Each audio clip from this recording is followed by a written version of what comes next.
Monopoly's been bringing people together for almost 50 years. That's how long we've been wheeling it. Baxi trying to go in for the punch. He saw someone behind the USA, but he has to focus on what's in front right now.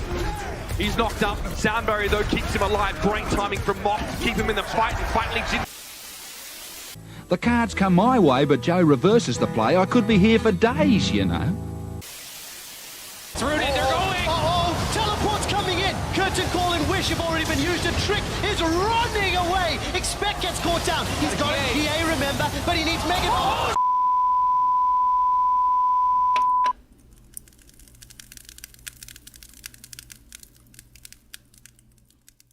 Competitive. The condition of striving to gain or win something by defeating or establishing superiority over others. Excluding the gain, I can't say I ever had that drive.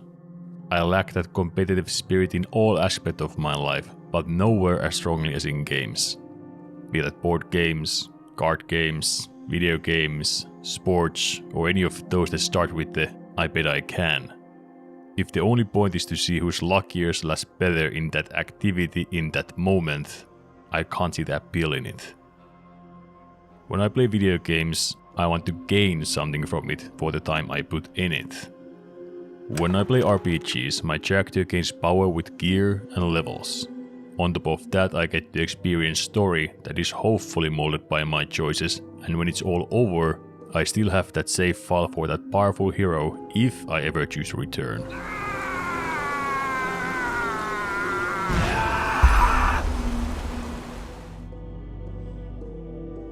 When I play MMOs, my character again gains power by levels and gear.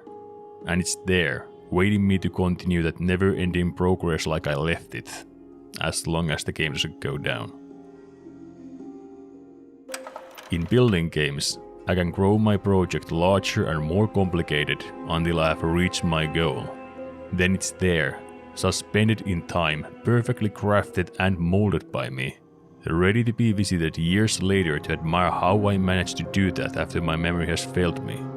I can also inspect it to see how much my approach have changed over time.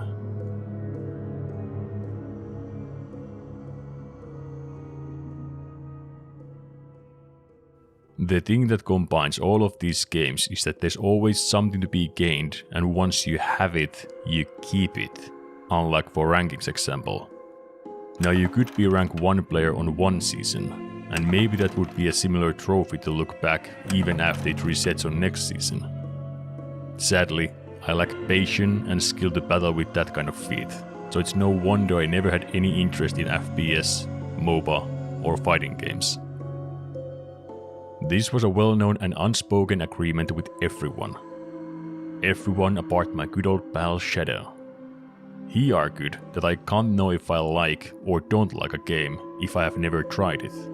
This playful back and forth went over years, and finally early 2020 we ran an experiment. Then, Shadow and I made a new account on MOBA League of Legends, and my goal was to get level 10.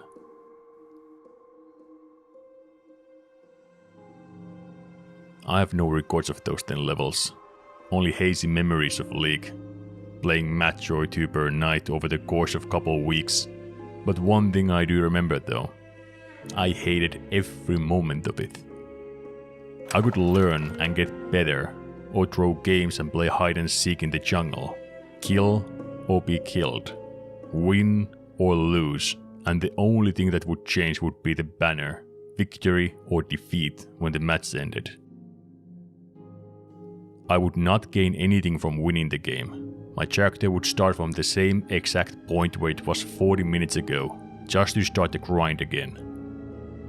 One could say that I gained knowledge and skill from each match, but that goes with every activity you do in your life. For me, getting better is byproduct of striving your goals, not the goal you strive for.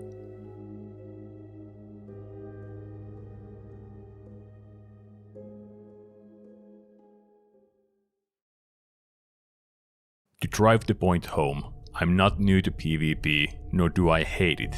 That wasn't why I didn't have fun. In World of Warcraft, vendors would trade gear for honor points. These points would mainly come from battlegrounds. 10 versus 10 capture the flag, 15 versus 15 capture the point, or 40 versus 40 invade enemy castle, and other variations and mixes of these. If your team lost, you would get some honor, but the winning side would always get the lion's share. This meant that you could roughly calculate how many battlegrounds you would need to do to get the full gear, giving you time frame and goal. While losing a match would make your grind longer, the fact that you got some honor meant that people having fun and not playing along the meta rules were not frowned upon, and sometimes the whole team would join in the chaos. This was the case at least in the good old days. I've also spent some time in Blizzard's other game, HEARTHSTONE.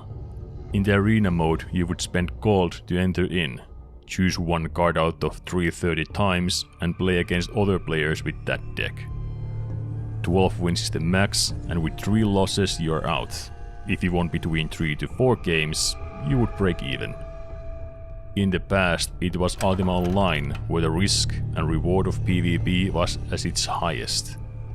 Kill another player at any time, anywhere, and everything they were carrying in their backs was yours. Armor, weapons, potions, gold, hides, ores, or even the key to their house, at which point it was a race to see who can get there first. Of course, if the roles were reversed and it was you who were stabbed, well, hopefully you were traveling light. Now I didn't truly enjoy PGs nor Arena, and dreaded every moment when I was slowly making my way back to bank while carrying way too many materials. But it was the gaining of something that kept me in, not the activity itself. This would be done deal to any normal person. Competitive gaming for fun of it is not something that I can grasp. But I'm not a normal person. More I googled about lack of competitive spirit, the less I found answers and fellow spirits. I let this thing fester in my head for months. Why am I broken and no one else is? And most importantly, could I learn to be competitive? If I forced myself to play competitive games, would everything just click once I get to know more about the rules, objectives, champions and builds? But what to play and how much? What is the line between project and self-torture? League would be the game. Zen and Shadow already played, so I wouldn't need to play alone. 100 looks like a nice number. But if one League match lasts about 35 minutes on average, plus the queue time, that's approximately 75 hours of League. But if I do half and half, it would give me double the chances to get hooked on at least one of the games. Overwatch is my second choice. After all, I bought it when it was released, and only had under 1 hour in it. Yeah, 50 games of LoL and 50 games of Overwatch. I get right on it. And then I didn't for months. The thought of playing these 2 games for days and made even going to work a pleasant distraction. But I had promised myself to start this project on 2020, and while the time was running out, I played my first match on 8th of December.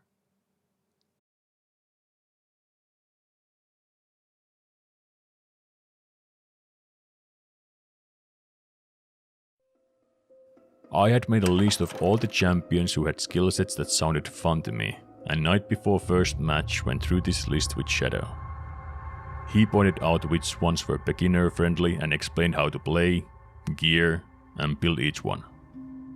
With the currency gained from my previous 10 levels, I chose to buy Ornn and would main him for the first 27 games that I played with Zen, Shadow, or both. The top lane. This was to be my home for the next 50 matches. My kingdom, my endless lane to rule with my iron fist as far as the eye can see. Or at least till that river to avoid jungles. Well, standing under this tower for 30 min periods is also an option. Maybe it was my team's Smurf accounts that boosted my matchmaking, or maybe there just aren't that many players left who haven't played MOBAs before. but I rarely felt like I was playing on an even battleground. Everyone seemed to have moving, aiming, and wave management under control. From those 27 games, maybe in 4 I felt like we were trading blows fairly, until the jungle would come and spoil the fun. There I would stand, in the relative safety of my tower, guarding the last front line for 30 minutes at a time, reading the chat and not understanding the pings. It reminded me a lot of Warcraft's Arathi Basin, a 5-point capture the base match, where at least one had to always stay on base to stop enemy capturing it and to call reinforcements. A dull show for sure, but you would withstand it since victory brings honor. In League there wasn't such motivator, and laughing at the chat goes only so far. Things became routine. Queue up, try to push, die ×3, stand under tower, look at pings that give no information and get advice how to tie a noose. Win, lose, doesn't make a difference, and then start from beginning with level 1 and 0 coins. I wasn't enjoying it, Zen and Shadow weren't enjoying it, and I'm quarter way to my 100 games. No matter, I would see this project to its bitter end rather than leave yet another project half done. Now look now, I haven't uninstalled you or the mods, so technically I can continue whenever I want. I had done some information gathering and made Garen Ornn top lane builds and Garen Warwick jungle builds. On 28th and 29th of December, I played 24 matches, emptied a large bottle of whiskey, and watched Lord of the Rings trilogy 3 times over. On this halfway point, I switched my main role to be jungle and found it more enjoyable in every way. I wouldn't need to fiddle with the waves and enemy laner, instead grind my XP in peace. Disturb the lanes when passing by,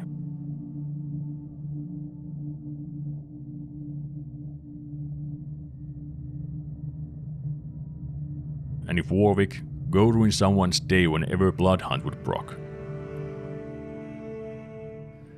I would play with other party members, instead of staying in isolation. And while bot lane would be an answer to this all along, I don't enjoy being a ranged or support player. My stats would improve somewhat, but most importantly, I wouldn't get a single ping or negative message in the chat. On the contrary, I got a couple of encouragements. I would even go as far as saying I had brief moments of fun, but I can't be sure if it was the game or the neat spirits and a Smeagol on the other screen. Having the grind mentality didn't make the game more enjoyable, but easier to digest. I'm not new to long monotonous grinds, Artem Online and World of Warcraft have made sure of that. But while I can turn my brain off and just do the task over and over again, in the end it's the same thing that I talked about earlier. In the other 2 games, that particular grind ends when the goal is met and the reward is achieved. In League, the reward is only the joy of winning and temporary rank icon if you play on that side. More interesting than the game was its player base. The toxicity never came as a surprise, I knew all about that already. But the reason for the anger, that was something. Correct me here if I'm wrong, but since selling level 30 accounts isn't a big business these days, people make new accounts and play unranked matches in hopes to play against new players, without realizing that there might also be new players on their team. Unless they are permanently banned with their main account, which case maybe it's time to stop. The unjustified anger against new players is hilarious and concerning. Even more when it goes nuclear after pointing out that the low-level account is in fact controlled by a new player who doesn't even know what they did wrong, but report them anyway. There weren't many matches where someone in my own or enemy team didn't ask to report someone for any variety of the reasons or without one, under the disguise of intentionally ruining the game for other players within the game actions such as griefing, feeding, or purposely playing in a way to make it harder for the rest of the team, while conveniently ignoring rest of the information on the site. Reporting is used like vote to kick in Warcraft, where a team could kick person out of dungeon or raid if they were AFK or otherwise not contributing or behaving in team. But where in WoW, kicked player would get no penalty other than max 30-min debuff where they couldn't queue up again. In League, getting reported won't affect the match in any way, but could lead from temp ban to permaban, judged by automatic system without a play option. I would never play a game where automatic report system could be weaponized to such degree that you would possibly lose account where you have spent money and countless hours into.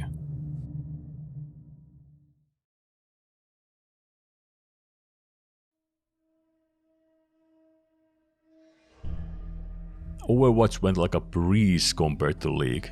Matches were shorter, full of action from start to end, and most importantly, you were surrounded with other teammates.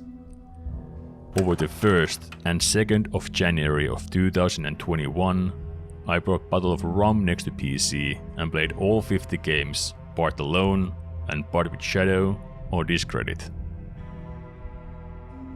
I enjoyed playing as a Reinhardt, and while common sense and queue time is told to stick with him, I found myself drawn more often to Junkrat. There is something satisfying to play as him, acting as an agent of chaos by shooting grenades over the walls and behind the corners, trapping Reinhardt mid-charge or blasting some unfortunate soul off the map with a mine. That's if I wanted to be a sore thorn on someone's skin, but as Reinhardt, I clearly was more useful to my team, be that my tendencies to tank or that there was no aiming. Although, things could get chaotic on melee range. Playing with Discredit was closest I ever get to understanding at least some aspect why people play competitive games. We found each other's channels back in 2015 when we both streamed. He would later quit, and we didn't have a reason to talk after that. He did play Warcraft, but even when I would return from my break back to Azeroth, we would play different factions and do different content on different servers. Cue the first night of Overwatch, 2 years since we talked in voice chat. I know that he had played Overwatch in the past, so I asked him, "Wanna drink pint and kick few games? I've lots to grind."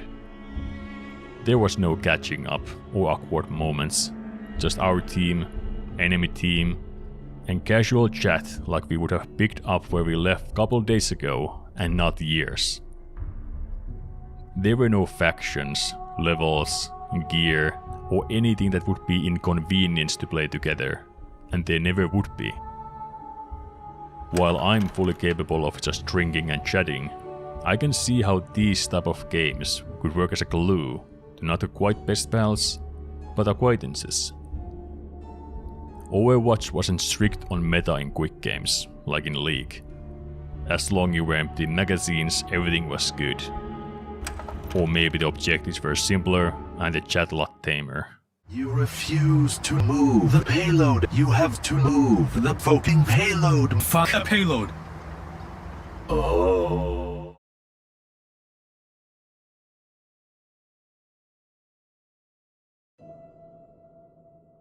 After 100 matches, I'm not any closer to understanding why people compete for competition's sake.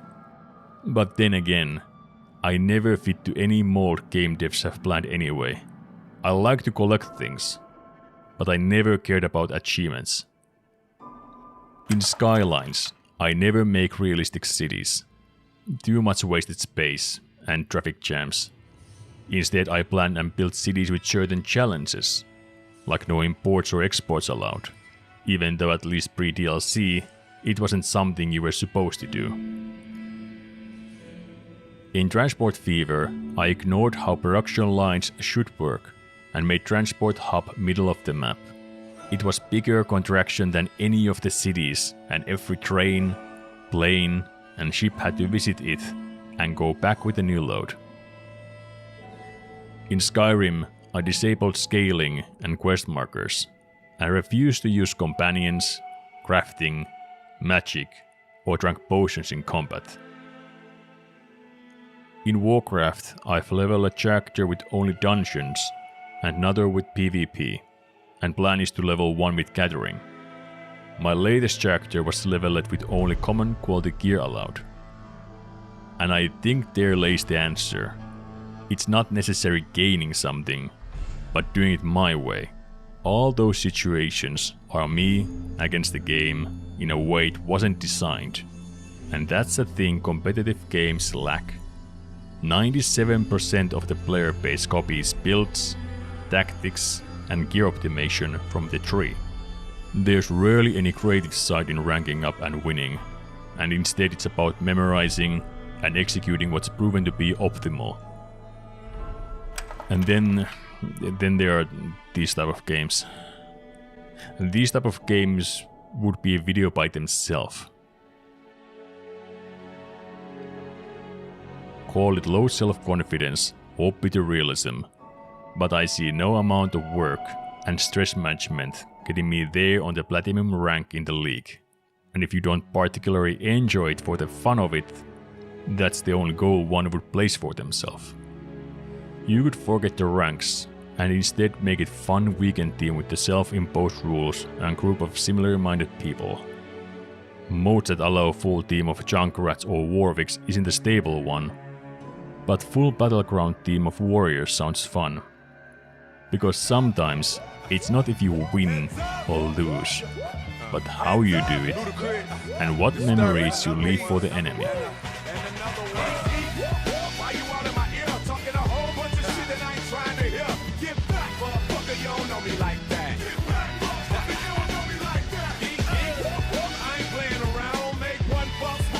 Take it down, get back, motherfucker, y'all know me like